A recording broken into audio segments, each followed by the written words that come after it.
Good morning everyone. एक बार फिर से आप सभी का क्रेजी जीके ट्रिक के डेली करंट अफेयर की सीरीज में स्वागत है। तो आइए शुरू करते हैं। आज के इस सेशन में हम 17 अगस्त के सभी करंट अफेयर को डिटेल में डिस्कस करेंगे।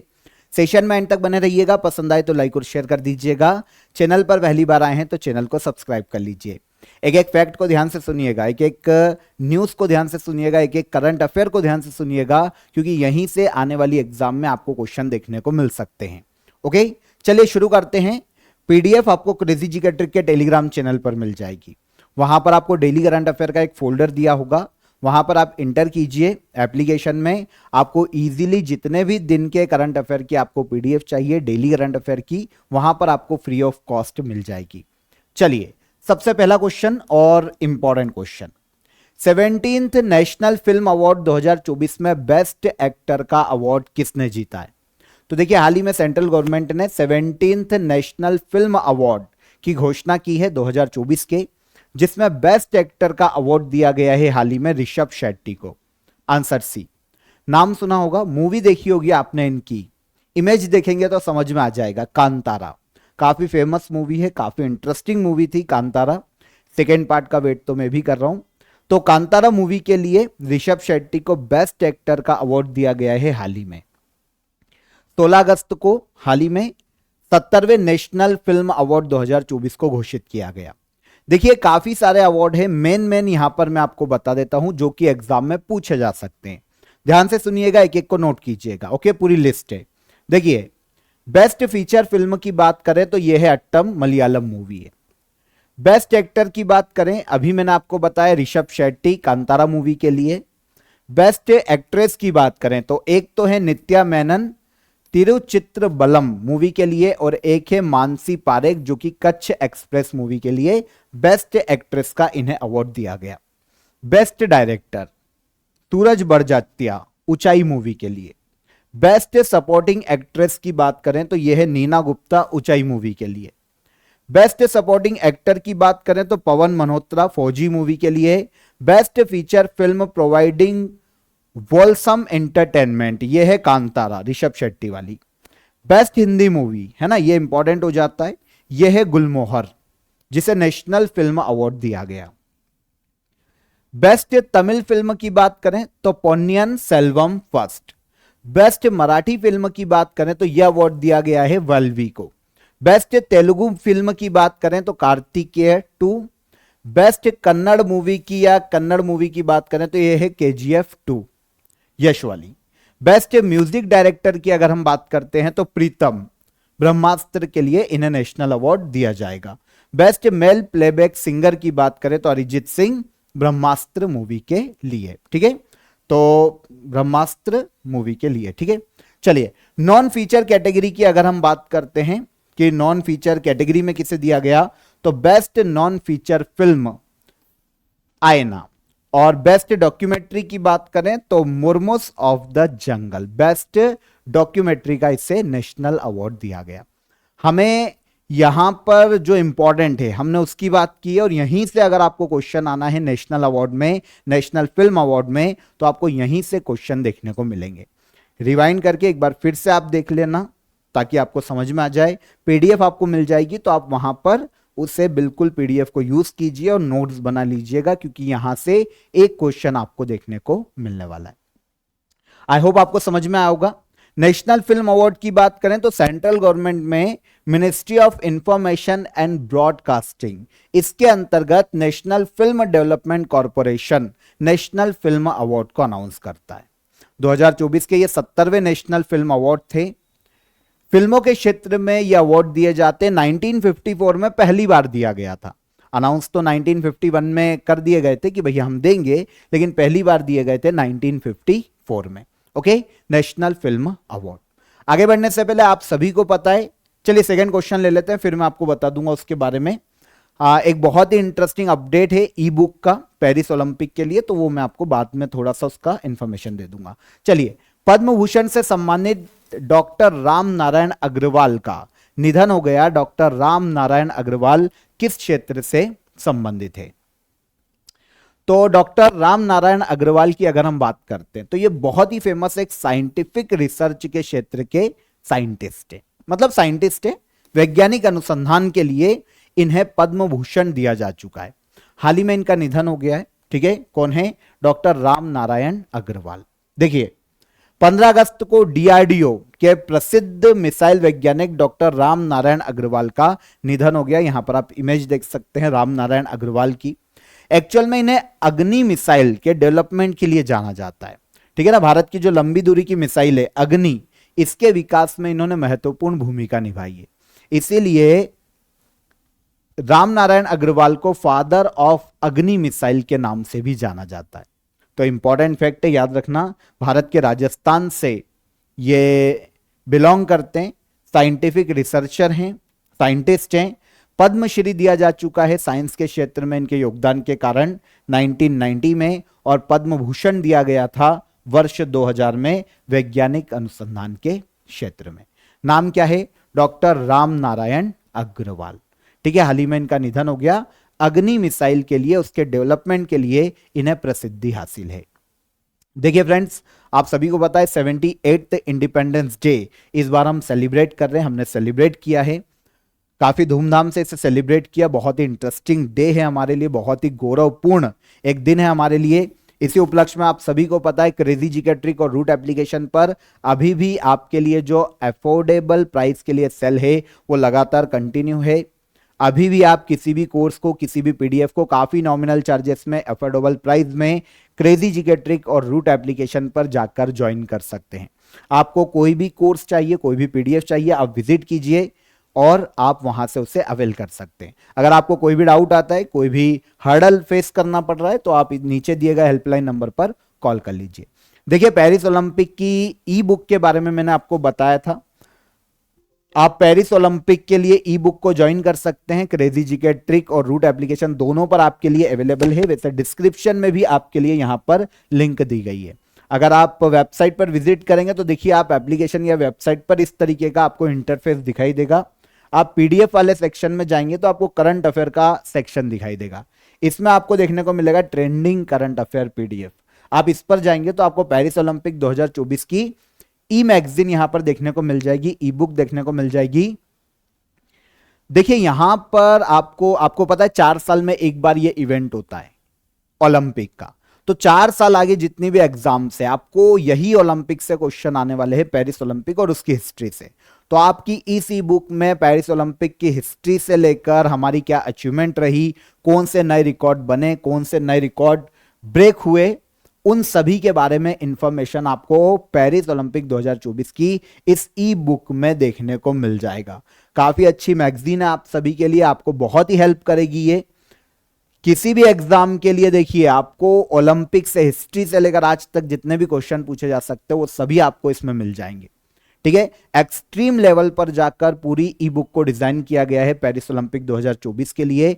हिंदी इंग्लिश दोनों में अवेलेबल है क्रेजी जीके ट्रिक एप्लीकेशन पर। ठीक है, आपको डिस्क्रिप्शन में लिंक मिल जाएगी, दोनों ही लैंग्वेज में आपके लिए अवेलेबल है। यहां पर अच्छी बात यह है कि 14 रुपीज, देखिए काफी नॉमिनल चार्जेस हैं, 2 चाय का चार्ज होता है, काफी नॉमिनल चार्जेस में दोनों ही लैंग्वेज में आप इसे ज्वाइन कर सकते हैं। अगर आपने, देखिए अभी तो आपके लिए इंग्लिश की ई बुक अवेलेबल है, 2-3 दिन में आपको हिंदी में भी अवेलेबल हो जाएगी, पर अगर आप इंग्लिश में भी परचेस करते हैं ना तो दोनों ही लैंग्वेज में आपको मिलेगी। ठीक है, कोई भी स्टूडेंट है अगर इंग्लिश में लिया है तो उसको हिंदी एडिशन भी फ्री ऑफ कॉस्ट मिलेगा, और अगर हिंदी एडिशन ज्वाइन किया तो English edition free of cost उसको अवेलेबल होगा।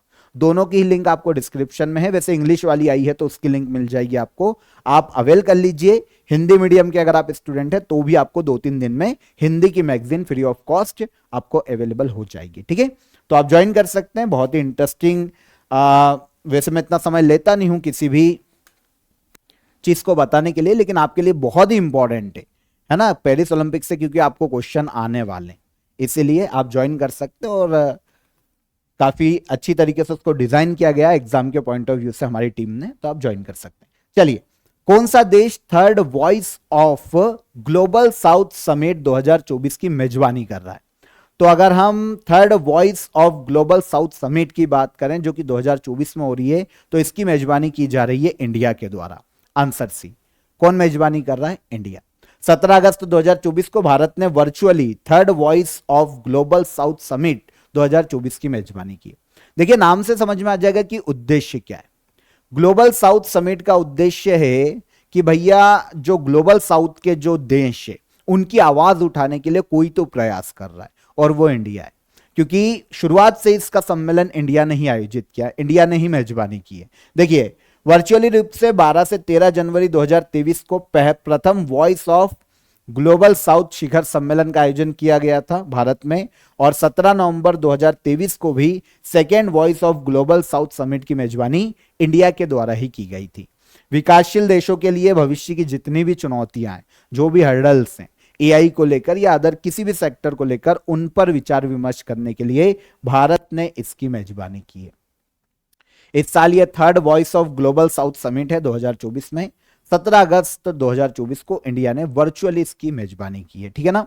तो भैया विकासशील देशों की आवाज उठाना, उनके लिए, उनके विकास के लिए प्रयास करना, यह उद्देश्य है इस समिट का। मेजबानी किसने की? तीसरी बार इंडिया ने। जम्मू कश्मीर का स्पेशल डीजीपी किसे नियुक्त किया गया? तो जम्मू कश्मीर का special director general of police हाल ही में नियुक्त किया गया है आईपीएस नलिन प्रभात को। किसे? आईपीएस नलिन प्रभात, ठीक है। जम्मू कश्मीर यूनियन टेरिटरी के स्पेशल डीजीपी के रूप में नियुक्त किए गए। अभी तक इस पद पर आरआर साइन थे, है ना, स्पेशल डीजीपी के पद पर। इनके स्थान पर जम्मू कश्मीर के स्पेशल डीजीपी अब बने हैं कौन? तो ये बने हैं नलिन प्रभात। देखिए, नलिन प्रभात कौन है? अगर इनकी बात करते हैं तो 1992 बैच के आंध्र प्रदेश कैडर के आईपीएस ऑफिसर हैं। अभी तक 1 मई 2024 से लेकर 15 अगस्त 2024 तक ये एनएसजी के डायरेक्टर जनरल के रूप में काम कर रहे थे। अब इनको अपॉइंट किया गया है स्पेशल डीजीपी कहां का? जम्मू कश्मीर राज्य का। कौन? आईपीएस ऑफिसर नलिन प्रभात। 16 अगस्त को भारतीय अंतरिक्ष अनुसंधान संगठन मतलब इसरो ने किस लॉन्च व्हीकल से EOS 08 मिशन लॉन्च किया? तो EOS 08 मिशन हमने 16 अगस्त को भारत का जो इसरो है इसने लॉन्च किया है SSLV D3 व्हीकल के माध्यम से। SSLV D3 व्हीकल के माध्यम से, ओके। तो इसरो ने हाल ही में इस सैटेलाइट को लॉन्च किया है भाई। कहां से किया? यह भी एक इंपॉर्टेंट फैक्टर है, तो आपको पता होना चाहिए इसरो के जितने भी सैटेलाइट है उनको लॉन्च किया जाता है सतीश धवन अंतरिक्ष केंद्र, श्रीहरिकोटा द्वीप पर स्थित है। किस देश में, किस राज्य में? आंध्र प्रदेश, ओके। तो यहां से लॉन्च व्हीकल SSLV D3 के माध्यम से EOS 08 मिशन को इसरो के द्वारा लॉन्च किया गया। उद्देश्य क्या है? तो देखिए, इसरो का उद्देश्य कि भाई जो माइक्रो सैटेलाइट है उनका डेवलपमेंट किया जा सके। तो माइक्रो सैटेलाइट को डिजाइन करने के क्रम में ये एक मील का पत्थर है। ये वाला सैटेलाइट बहुत ही हल्का और छोटा बनाया गया है। तो भैया EOS 08 मिशन का एक उद्देश्य यह भी है कि माइक्रो सैटेलाइट को डिजाइन और विकसित किया जा सके। तो इस क्रम में इसे लॉन्च किया गया है, ठीक है ना। एक रिमोट सेंसिंग सैटेलाइट है जिस सैटेलाइट का वजन ऑलमोस्ट 175 किलोग्राम है। सैटेलाइट के इतिहास में बहुत कम वजन होता है, ठीक है ना। सैटेलाइट अर्थ की निचली कक्षा में 475 किलोमीटर की ऊंचाई पर इसका स्थापना की जाएगी, चक्कर लगाएगा। पृथ्वी का जो निचला ऑर्बिट है, जो निचली कक्षा है, उसमें इसको स्थापित किया जाएगा और ये खुद 420 वॉट पावर जनरेट कर पाएगा। तो एक माइक्रो सैटेलाइट के रूप में इसे डेवलप किया गया है EOS 08 को, ठीक है ना। 78th इंडिपेंडेंस डे के उपलक्ष्य में 16 अगस्त को इसे लॉन्च किया गया है। किस सैटेलाइट के, किस व्हीकल के माध्यम से? SSLV D3 व्हीकल के माध्यम से। आगे आइए, श्रेथा थाविसिन, कल हमने बात की थी इनकी, कि स्थान पर थाईलैंड का 31वां प्रधानमंत्री किसे चुना गया। कल अगर आपको याद हो तो मैंने बताया था कि भैया श्रेथा थाविसिन जो है वो थाईलैंड के 30वें प्रधानमंत्री थे। कैबिनेट मेंबर की नियुक्ति में इन्होंने कुछ गड़बड़ी करी थी श्रेथा थाविसिन, जिसके कारण इनको पीएम के पद से हटा दिया गया। कहां पर? थाईलैंड में, है ना। अब श्रेथा थाविसिन के स्थान पर थाईलैंड का 31वां पीएम नियुक्त किया गया। किसके स्थान पर? श्रेथा थाविसिन के स्थान पर थाईलैंड का 31वां पीएम बनी है पैतोंगटॉर्न शिनावात्रा। थोड़ा नाम देखिएगा, पैतोंगटॉर्न शिनावात्रा महिला है। थाईलैंड की पीएम बनने वाली दूसरी महिला। कौन? पेतोंग टॉर्न शिनावात्रा। किसके स्थान पर? किसके स्थान पर? श्वेता थावीसीन के स्थान पर। यहां पर आप इमेज देखिए।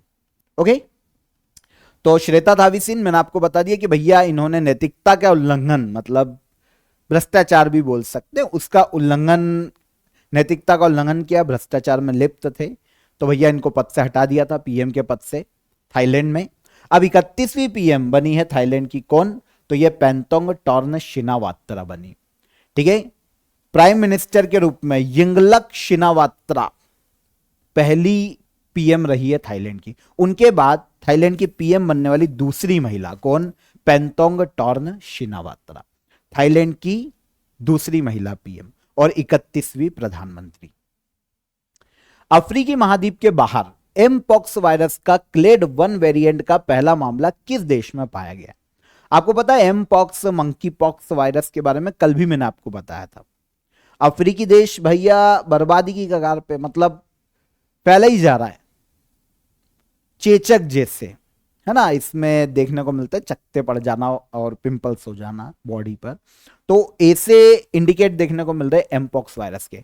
अब भैया अफ्रीकी महाद्वीप के बाहर एमपॉक्स वायरस का क्लेड 1 वेरिएंट का पहला मामला देखने को मिला है स्वीडन में, जो कि एक यूरोपीय देश है।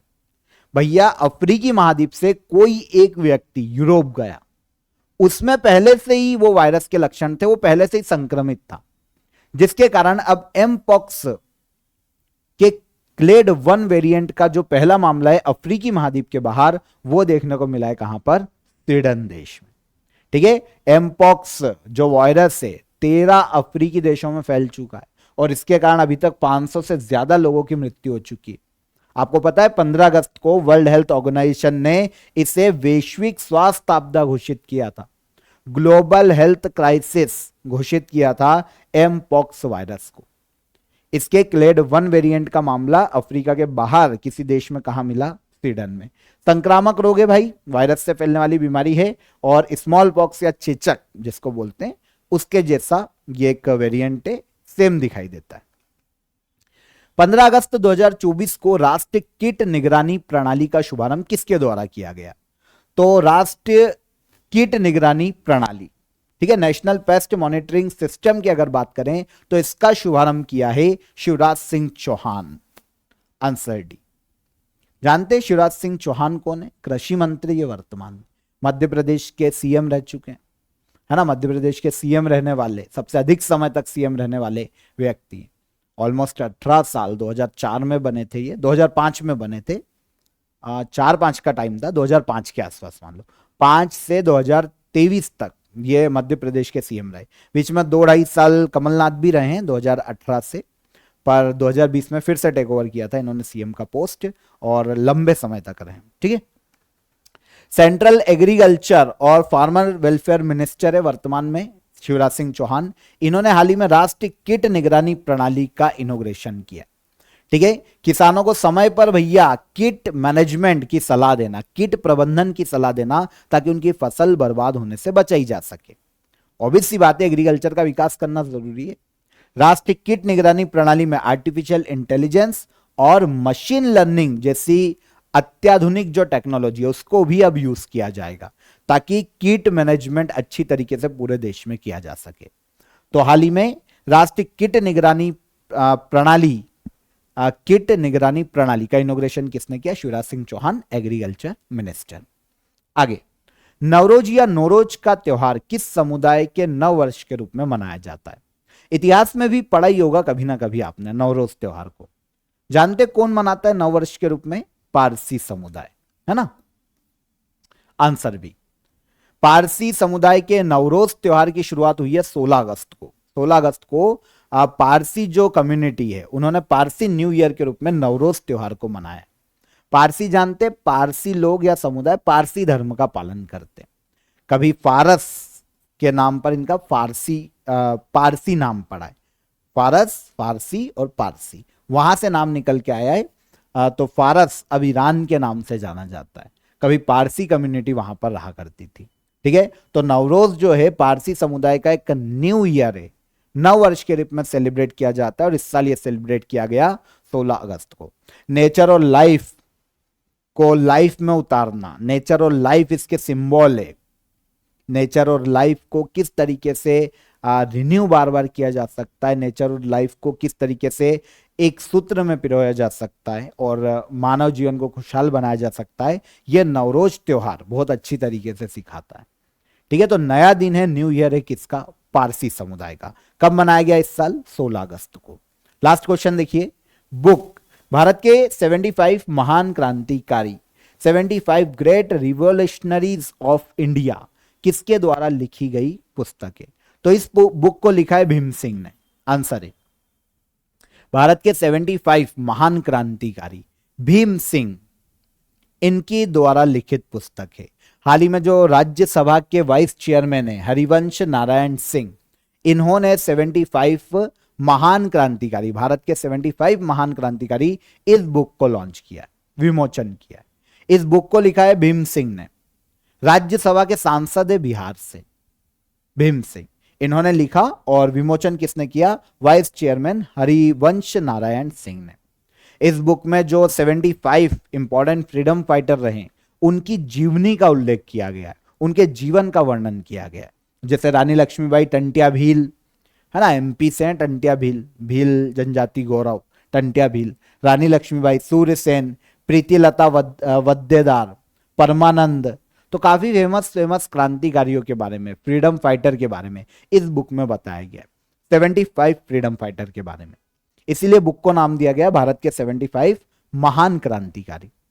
किसने लिखी है? तो बुक को लिखा है भीम सिंह ने और लॉन्च किसने की? तो vice chairman Rajya Sabha Harivansh Narayan Singh. Done. तो यहां पर 17 अगस्त के सभी करंट अफेयर को हमने डिटेल में डिस्कस किया, एक एक क्वेश्चन को, एक एक फैक्ट को यहां पर अच्छे से समझने की कोशिश की। अब हम आते हैं लास्ट डे के रिवीजन पर।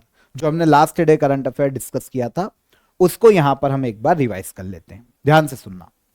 केंद्र सरकार ने अजय कुमार भल्ला के स्थान पर किसे केंद्रीय गृह सचिव नियुक्त किया? तो केंद्र सरकार ने अजय कुमार भल्ला के स्थान पर केंद्रीय गृह सचिव हाल ही में नियुक्त किया है गोविंद मोहन को। Answer B. ठीक है, कौन बने? गोविंद मोहन। चलिए आगे आते हैं। राष्ट्रपति द्रौपदी मुर्मू ने 78th इंडिपेंडेंस डे पर सशस्त्र बलों और केंद्रीय सशस्त्र पुलिस बलों के कर्मियों के लिए कितने वीरता पुरस्कार अनाउंस किए? तो कितने थे? 103। किस देश के प्रधानमंत्री शेरेथा थावीसीन ने प्रधानमंत्री पद से इस्तीफा दिया या उनको हटा दिया? कहां के थे भाई? अभी हमने डिस्कस किया है, थाईलैंड। 15 अगस्त को निम्नलिखित में से किस संस्था का स्थापना दिवस मनाया गया? तो 15 अगस्त को स्थापना दिवस किसका मनाया जाता है? इसरो का। 1969 में 15 अगस्त को इसरो की स्थापना हुई थी, है ना। 15 अगस्त को विश्व स्वास्थ्य संगठन ने किस बीमारी को लगातार दूसरे साल वैश्विक स्वास्थ्य आपदा, ग्लोबल हेल्थ क्राइसिस घोषित किया? कौन? एमपॉक्स या मंकी पॉक्स। बूची बाबू टूर्नामेंट का संबंध किस खेल से है? कौन सा है भैया? क्रिकेट। बी। आगे, भारतीय पहलवान विनेश फोगाट को ओलंपिक कुश्ती में रजत पदक दिए जाने की मांग को court of arbitration for sport ने खारिज किया। इसका हेडक्वार्टर कहां पर है? तो इसका हेडक्वार्टर है लुसाने, स्विट्जरलैंड। निम्न में से किसे अगस्त 2024 में ईडी का निदेशक नियुक्त किया गया? तो ईडी, है ना, इन्फोर्समेंट डायरेक्टोरेट, इसके नए निदेशक या डायरेक्टर बने हैं राहुल नवीन। Answer B. नील कुरुंजी को अंतरराष्ट्रीय प्रकृति संरक्षण संघ की रेड लिस्ट में या IUCN की रेड लिस्ट में शामिल किया गया। वैज्ञानिक नाम क्या है? Strobilanthes kunthiana. Answer A. Last, DRDO ने वायुसेना के किस लड़ाकू विमान से पहले long range glide bomb Gaurav का सफल परीक्षण किया? तो यह परीक्षण किया गया सुखोई 30 मार्क 1 के द्वारा। ओके, तो यहां पर सभी करंट अफेयर को कल के सेशन में हमने पढ़ा था, रिवाइज कर लिया यहां पर। अब क्वेश्चन ऑफ द डे के आंसर ले लेते हैं। 2 क्वेश्चन मिड वीडियो में भी मैंने आपको दिए थे और 3 यहां पर दिए थे। चित्रकार वासुदेवन नंबूथिरी का निधन हो गया। केरल से प्रसिद्ध चित्रकार थे, केरल राज्य से। Order of the Druk Gyalpo किस देश का सर्वोच्च नागरिक सम्मान है भैया? भूटान का। 33वें सरस्वती सम्मान से किसे सम्मानित किया गया? तो 33वां सरस्वती सम्मान दिया गया है प्रभा वर्मा को। बिल्कुल सही आंसर आया है सावरिया सेठ नाम की आईडी से, भगवान के नाम से आईडी। वाह, बिल्कुल सही आंसर है। इन्होंने मिड क्वेश्चन के भी आंसर दिए। मैंने आपसे पूछा था मंगल पर पहुंचने वाला भारत वर्ल्ड का चौथा देश है, ठीक है। और 23 अगस्त को हम क्या मनाते हैं? तो 23 अगस्त को नेशनल स्पेस डे के रूप में भारत सरकार ने अनाउंस किया था, है ना, नेशनल स्पेस डे, राष्ट्रीय अंतरिक्ष दिवस, है ना। तो ये बिल्कुल आंसर हमको सही मिल जाते। केरला, भूटान, प्रभा वर्मा 4th नंबर पे है, हम मंगल पर कक्षा में यान भेजने वाले, और नेशनल स्पेस डे 23 अगस्त को मनाया जाता है। चलिए आज के लिए आपके क्वेश्चन ऑफ द डे देखिए। नवा महिला फीफा फुटबॉल वर्ल्ड कप 2023 का खिताब किसने जीता? अंतरराष्ट्रीय क्रिकेट में टाइम आउट होने वाले पहले खिलाड़ी कौन, है ना। और 4th खेलो इंडिया विंटर गेम्स 2024 की मेडल टेली में पहले स्थान पर कौन सा राज्य रहा? ध्यान से सुनिए, कमेंट कीजिए, एक बार नोट कर लीजिए क्वेश्चन को, कमेंट में आंसर कीजिएगा सारे क्वेश्चन का। सेशन कैसा लगा ये भी बताइएगा, पसंद आया हो तो लाइक और शेयर कर दीजिए।